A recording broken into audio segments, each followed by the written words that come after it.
अस्सलाम वालेकुम, आप देख रहे हैं इनसाइड पाकिस्तान। मैं हूं मोहम्मद ज़फ़ीर। तल्ख फैसले ना किए तो दोबारा आईएमएफ के पास जाना पड़ेगा।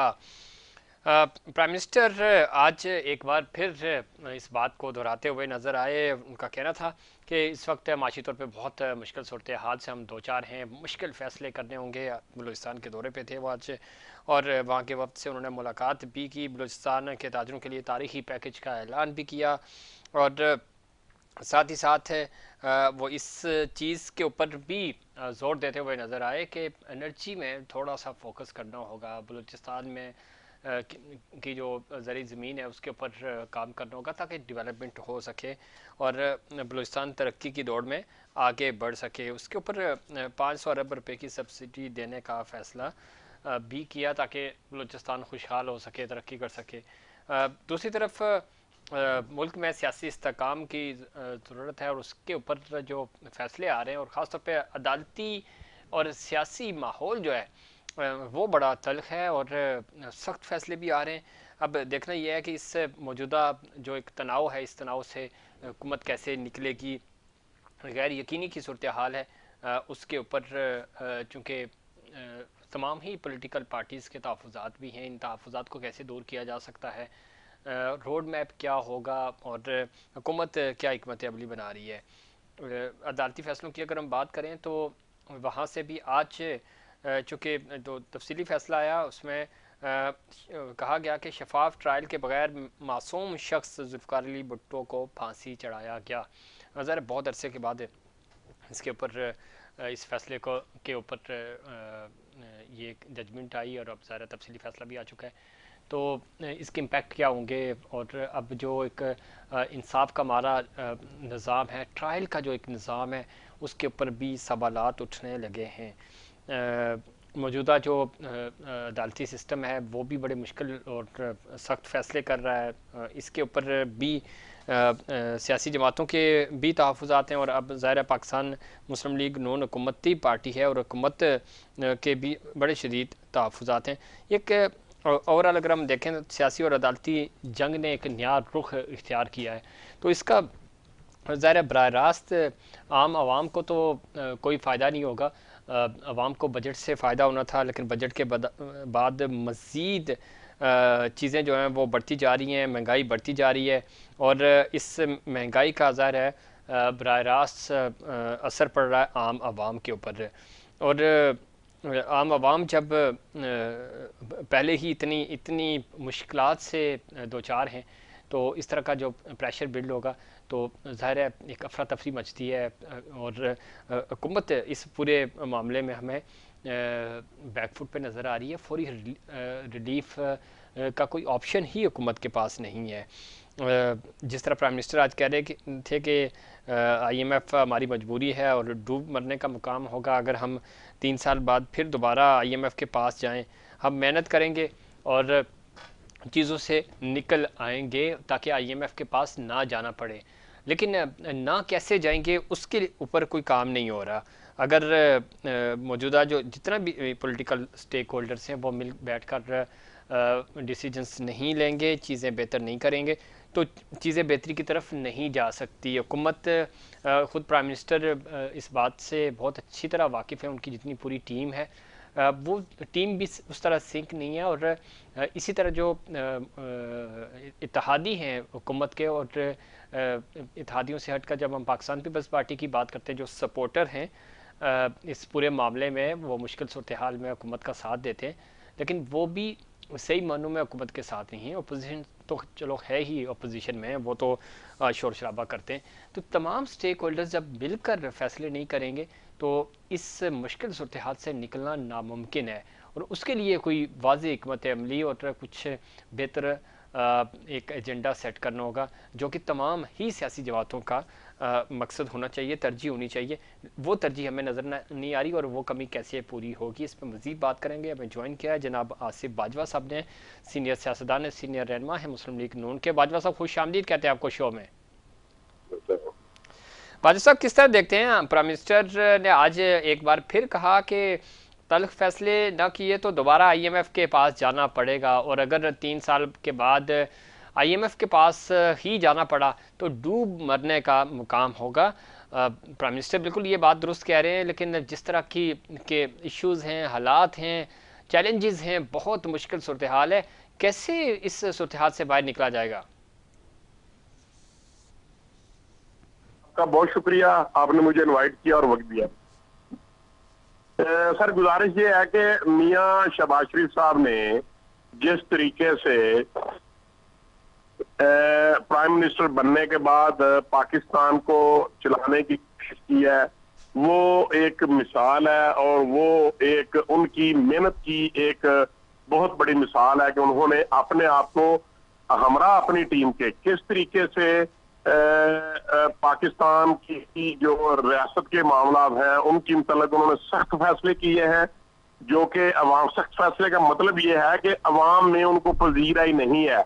लेकिन ऑन दी अदर हैंड वो देखना ये है कि क्या पाकिस्तान जो है वो उन फैसलों की वजह से इकोनॉमी की तरफ, मुआशी हालात की बेहतरी की तरफ जाएगा कि नहीं।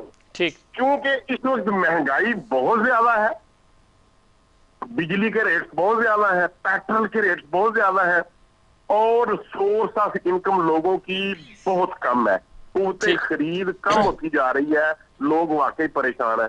ये क्यों कम होती जा रही है? इसलिए कि जो पर एनम रेट है हमारी सोर्स ऑफ इनकम का, या पर कैपिटा जो एनम है, उसके मतलब हम बहुत दुनिया से पीछे रह रहे हैं और हम डी वैल्यू है हमारी करेंसी, क्योंकि हमने जो कर्जे लिए हुए हैं वो हमने पेमेंट्स करनी है डॉलर्स में और दीगर करेंसी जो फॉरेन है उसके।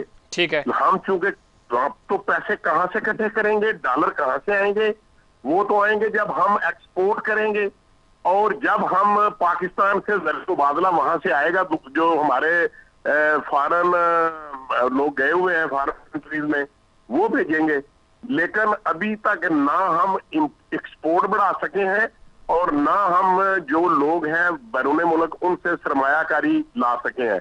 अभी तक बेहतरीन मेहनत की है, इसलिए कि अब इनका माटो ये नहीं है कि हम कर्जे लें, इनका प्लान ये नहीं है कि हमें लोग पैसे दें, उनका मकसद ये है कि आप इन्वेस्टमेंट करें। जब लोग इन्वेस्टमेंट करते हैं दोस्त ममालिक या किसी जो कोई IMF के जो बड़े इदारे हैं या वर्ल्ड बैंक है, तो वहां से हमको डॉलर में हमें पेमेंट करना पड़ती है। जब हम डॉलर को कोई कीमत को कम नहीं करेंगे उस वक्त तक हम इकोनॉमी को बेहतरी की तरफ नहीं जाएंगे। लेकिन जब तक हम अपनी सोर्स ऑफ इनकम नहीं बढ़ाएंगे, जब तक हम अपनी एक्सपोर्ट को नहीं बढ़ाएंगे, उस वक्त तक हम बेहतरी की तरफ नहीं जाएंगे। लेकिन मियां शहबाज शरीफ साहब का ये कहना कि ये तो फिर डूब कर मरने का मुकाम होगा कि हमने अपने दोस्तों से, अपने दोस्त ममालिक से, चाइना से, सऊदी अरब से, कतर से, UAE से, इन दोस्त ममालिक से हमने फॉरेन इन्वेस्टमेंट की रिक्वेस्ट की है। अगर वो लाने में नाकाम होंगे तो फिर हम, हमारे लिए बहुत शर्मिंदगी की बात होगी। फिर हम ना रियासत को बचा पाएंगे और ना अपनी सियासत बचा पाएंगे। इसलिए मियां शहबाज साहब और उनकी जो पूरी टीम है, कैबिनेट जो है, वो यकीनी तौर पे सख्त मेहनत कर रहे हैं और बैरून ममालिक से फॉरेन इन्वेस्टमेंट आए उसके ऊपर काम कर रहे हैं।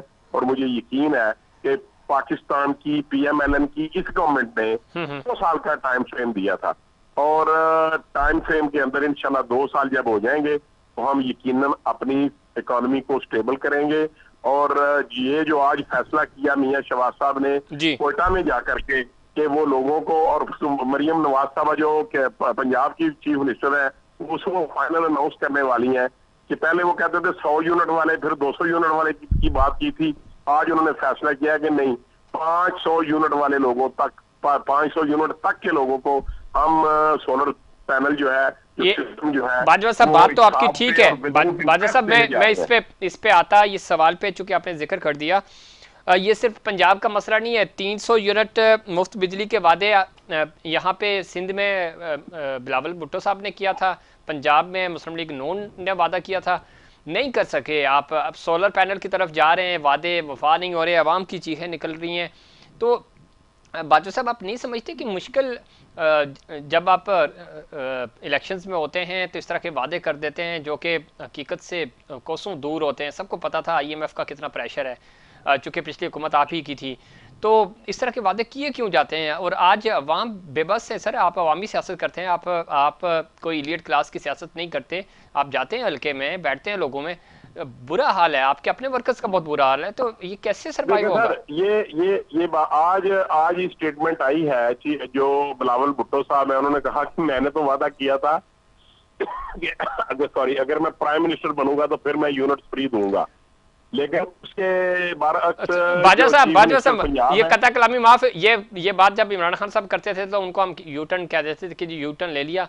बिलावल साहब ने प्राइम मिनिस्टर बनने का तो कहा ही नहीं था। उन्होंने कहा था कि हम तो बिजली वैसे ही देंगे, आप हुकूमत ला के दें। सिंध में तो उनकी हुकूमत है ये मुसलसल। तो जफीर साहब, आप जैसे जो दानिशवर हैं वो कब किसी को आराम से बैठने देंगे? आपने देखे ना, 1 मिनट में मेरी बात को काट लिया, और आपने ये दुरुस्त कहा। वाकई उन्होंने, बिलावल भुट्टो ने कहा था, उन्होंने ये शिक नहीं लगाई थी कि अगर हम प्राइम मिनिस्टर बने तो लोग, उन्होंने यही कहा था कि हम 200 यूनिट तक फ्री देंगे। अब जो चीफ मिनिस्टर है पंजाब की, उन्होंने ये कह दिया। ये देखें, कोई ऐसी चीज नहीं है। ये भी अगर आप सोलर पैनल दे दें तो लोगों के बिल तो 0 पे चले जाएंगे ना सर, जफीर साहब। सर दें, हम कह रहे हैं दें, लेकिन तो यही तो कह रहे हैं हम। हाँ। तो ये दे रहे हैं वो इंशाल्लाह, और मैं आपको 100% मुझे यकीन है, 99.9% उम्मीद है कि 100% इसलिए नहीं कहता कि अल्लाह ठीक। ताला नाराज अच्छा, हो इसमें जाए। एक और चीज है तो मैं बाजवा ये साहब, कहता हूं, मैं ये सवाल भी कर लूं, फिर हम थोड़ा सा आगे बढ़ेंगे। अभी जितने भी अवामी नुमाइंदे, मैं अवामी नुमाइंदों उन लोगों की बात कर रहा हूँ जो एमपीए या एमएनएज हैं, बराह रास्त अवाम के वोटों से बने। मैं सेनेटर्स की बात नहीं कर रहा, या मैं एडवाइजर्स और मिनिस्टर्स की बात नहीं कर रहा। जो अवामी नुमाइंदों से, अवाम से वोट लेकर आए, उनकी तरजीहात अवाम है ही नहीं। क्या वजह है सर? मैं आपकी बात नहीं कर रहा, मैं पाकिस्तान पीपल्स पार्टी की बात नहीं कर रहा, ओवरऑल तमाम, चाहे पीटीआई हो, आपकी जमात हो, दिगर जमातें हों, क्यों वो तरजीहात में नहीं है? और यही वजह बनती है फिर अगले 4 साल के बाद, 5 साल के बाद इलेक्शंस होंगे तो फिर रिजल्ट इसी तरह के आते हैं। तरजीहात तो होनी चाहिए ना एटलीस्ट। आप दादरसी करें, आपके पास, आप ज़ाहिर खुद बहुत अच्छे पॉलिटिकल लीडर भी हैं, आप कानूनदान भी हैं। लोग मसले मसाइल लेकर आते हैं, अगर आप उनका मसला वैसे ही सुन लें तो 50% तो वो बेचारा वैसे ही खुश हो जाता है कि चलें, अब साहब ने हमारी बात तो सुन ली। इधर तो कोई पूछता ही नहीं है आम आवाम को।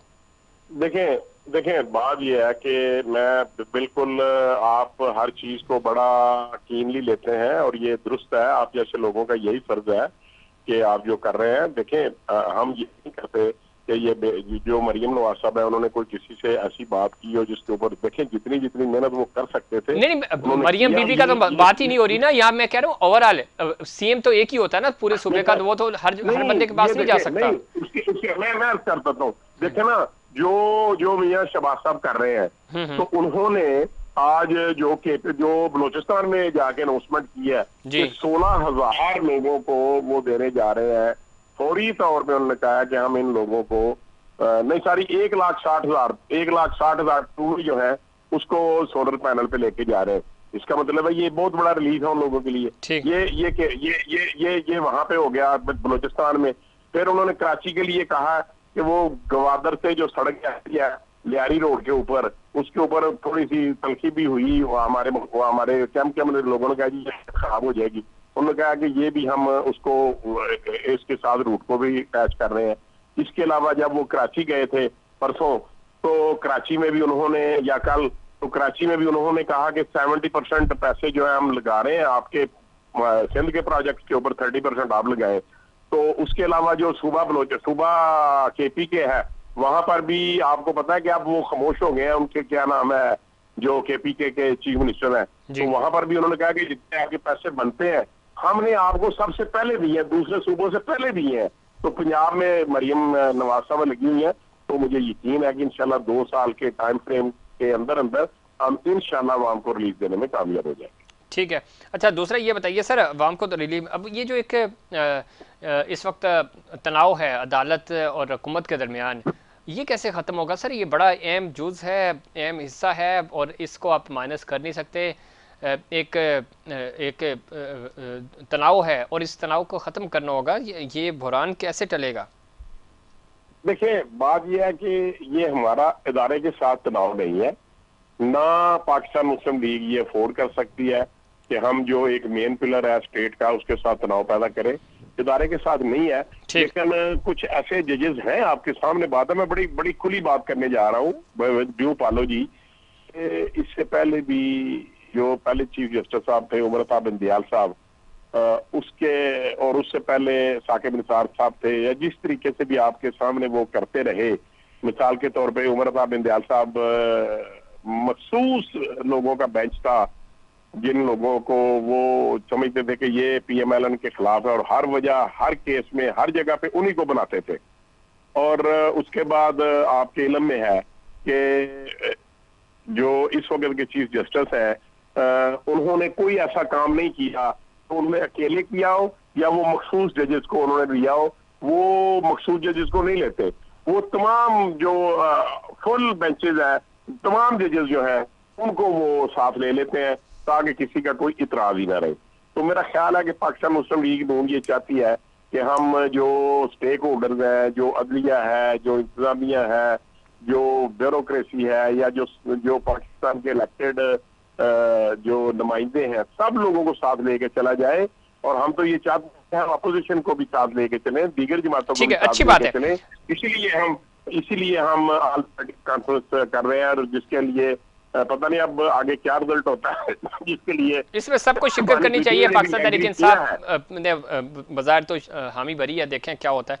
दूसरा, ऑपरेशन अज़्म इस्तेहकाम के ऊपर जमात इस्लामी कह रही है कि मुखालफत तो वो कर ही रही है, वो साथ ही साथ वो ये कह रहे हैं कि तालिबान से मुज़ाकरात का वो मुतालबा कर रहे हैं। किस तरह देखते हैं इस मुतालबे को?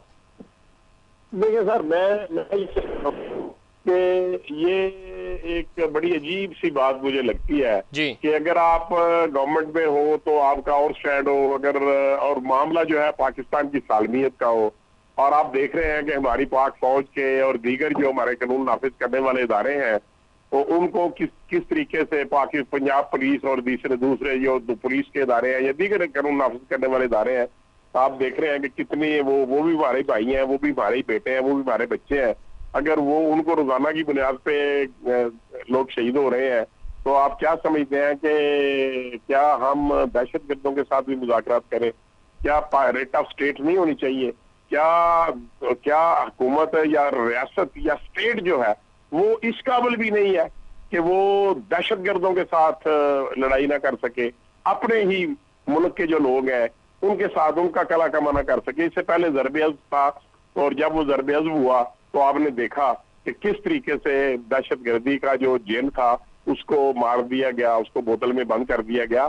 तो मैं ये समझता हूँ कि ये कमजोरी होती है। ये हमारे सियासतदानों को सोचना चाहिए कि आप रियासत को कमजोर ना करें, आप पाकिस्तान को कमजोर ना करें, आप सियासत में मुखालफत करें, लेकिन जो स्टेट के ऐसे मामलात हैं कि दुनिया ये कहे कि जी रियासत वाले पाकिस्तान, देखें इंडिया क्या कहेगा, देखें वो क्या कहेगा कि पाकिस्तान अपने दहशत जो हमारे उनके दुश्मन है उनके साथ बातचीत करना चाहता है, ये कमजोर है, ये कमजोर स्टेट है।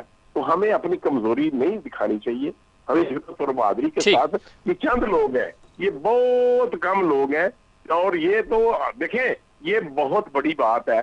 मुझे ये बताएं कि अगर आर्मी वाले खुफिया तरीके से ऑपरेशन करें और सीक्रेट बुनियादों पे लोगों को, जो लोग दहशतगर्दी के मुर्तकिब हो उनको वो मार डालें, तो कौन सा कानून है जो आर्मी को मना कर सकता है? कौन सा कानून है जो पाकिस्तान की पुलिस को या दीगर इदारों को, कानून नाफिज इदारे करने वालों को कोई अदालत कह सकती है कि आपने दहशतगर्दों को क्यों मारा है? ये तो एक बड़ा पन है पीएमएलएन की गवर्नमेंट का कि उन्होंने इसको फ्लोर ऑफ द हाउस में लेके गए हैं ताकि सब लोगों को साथ लेके चला जाए। ये अच्छी बात है, सबको साथ मिला के, ये पाकिस्तान के अवाम जो है वो पाक फौज के पीछे खड़े हैं, कौमी सलामती का मामला है। इसका इन्होंने कमजोर मौकफ लिया है हमारी अपोजिशन ने। वो कहते हैं कि दहशतगर्दों को आप खुली छुट्टी दे दें, ये पॉसिबल नहीं है। हम रियासत को कमजोर नहीं करना चाहते, हम स्टेट को और रियासत को मजबूत करना चाहते हैं ताकि अपने कानून नाफिज करने वाले जो हमारे नौजवान, बहुत शुक्रिया आसिफ बाजवा साहब, इसमें कोई शक नहीं, ये कौमी सलामती का मामला है और इसके ऊपर से तमाम सियासी जमातों का स्टैंड होना, मुत्तफिक होना, एक साथ खड़े होना बहुत ज़रूरी है। और ये चूँकि पाकिस्तान के मफाद की बात है, पाकिस्तान की तरजीहात और तमाम सियासी जमातों की ये तरजीह होनी भी चाहिए। इस पर मज़ीद बात करेंगे। और मुल्क में जो इस वक्त एक सियासी अफरा तफरी है और साथ साथ जो अदालती फ़ैसले आ रहे हैं उनका क्या इम्पैक्ट पड़ेगा आने वाले दिनों में, आने वाली सियासत पे, इस पे बात करेंगे। लेकिन उससे पहले कमर्शियल ब्रेक।